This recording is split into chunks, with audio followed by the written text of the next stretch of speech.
And we didn't really talk about this much beforehand, but I think it goes without saying that a lot of the progression as far as what would you say, engineering mainly in car audio, a lot of that has to be credited to Rockford Fosgate, because a lot of the stuff going way back to Jim Fosgate, the punch EQ circuit, that was like a major thing to have that ability to adjust bass and treble in the car. And then going from that to like symmetry, having this computer in your car that's got all different kind of modules and everything like that, to all the other things at Rockford. I'm sure Eric's probably going to tell me some of the things I missed, but just thinking about kind of the history and the timeline of the products that Rockford has developed over the years, it's really, if you look back over time, it's really tough to think where the industry would be without a company like Rockford Fosgate. Yeah, and Jim Fosgate was a great founder, a great visionary. Of course, he split off to do home theater in his later years, and then eventually won an Emmy for his work with Dolby Pro Logic 2.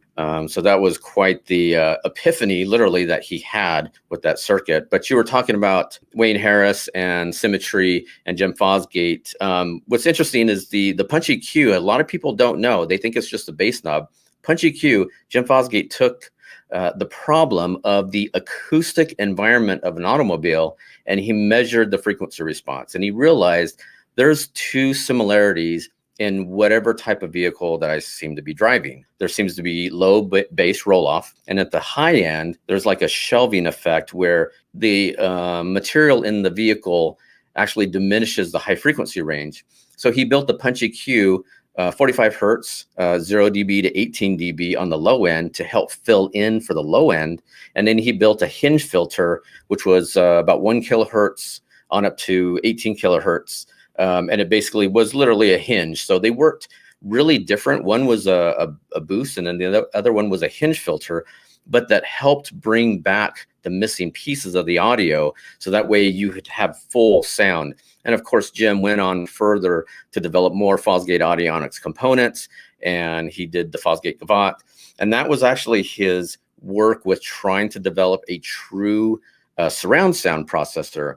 So in 1998, 99, Jim had an epiphany. We were actually working with him on some Hafler home theater, Fosgate Audionics home theaters products. And he had an epiphany, and he was able to figure out how to take a left and right signal and create a 5-channel surround sound out of that. And with that was the birth of Dolby Pro Logic 2. And again, that's where he did win an Emmy award for that work. And we were the first company to put Dolby Pro Logic 2 circuitry into a consumer electronic piece. And that was the RFQ 5000. I was extremely fortunate. My Dodge Durango at the time, I had just purchased it because my Nissan was starting to give up, and I sold it. My Dodge Durango became the company demo vehicle, and we put the RFQ 5000 in that vehicle because it was, it's a very large cabin. You could definitely do a 5-channel surround, and it had lots of dash area to do a center channel. So when we were finishing it up, actually Brian Schmidt of Now Mobile Solutions was working on the vehicle and did all the fabrication for that. When he was done and basically putting the knobs on at CES, Jim Fosgate came to the booth to do the debut, and he personally tuned the Durango and did the tweeter placement because the tweeters were in the side pillars and you could angle them. So he figured out exactly precisely where he wanted those, did the any sort of EQ adjustment, and then dialed in any other adjustments that needed to be made, phase, equalization, bass treble, so forth. He finished the vehicle. We all sat in it, and it was amazing. Like, we've never heard anything like that before, just out of a stereo left and right signal. And then soon after, CNN picked up the story, and the rest is history. That's awesome. I love to hear the behind the scenes stuff like this and the history. And I'm sure I've read before about Jim's Emmy and everything with Dolby Pro Logic 2, but just hearing it again and hearing how it's related to car audio. And again, we're talking about, some of the things that Rockford has helped develop over the years, this being another one, even for home audio. Tony DeMore a few years ago sent me an RFQ 5000. I've got one here.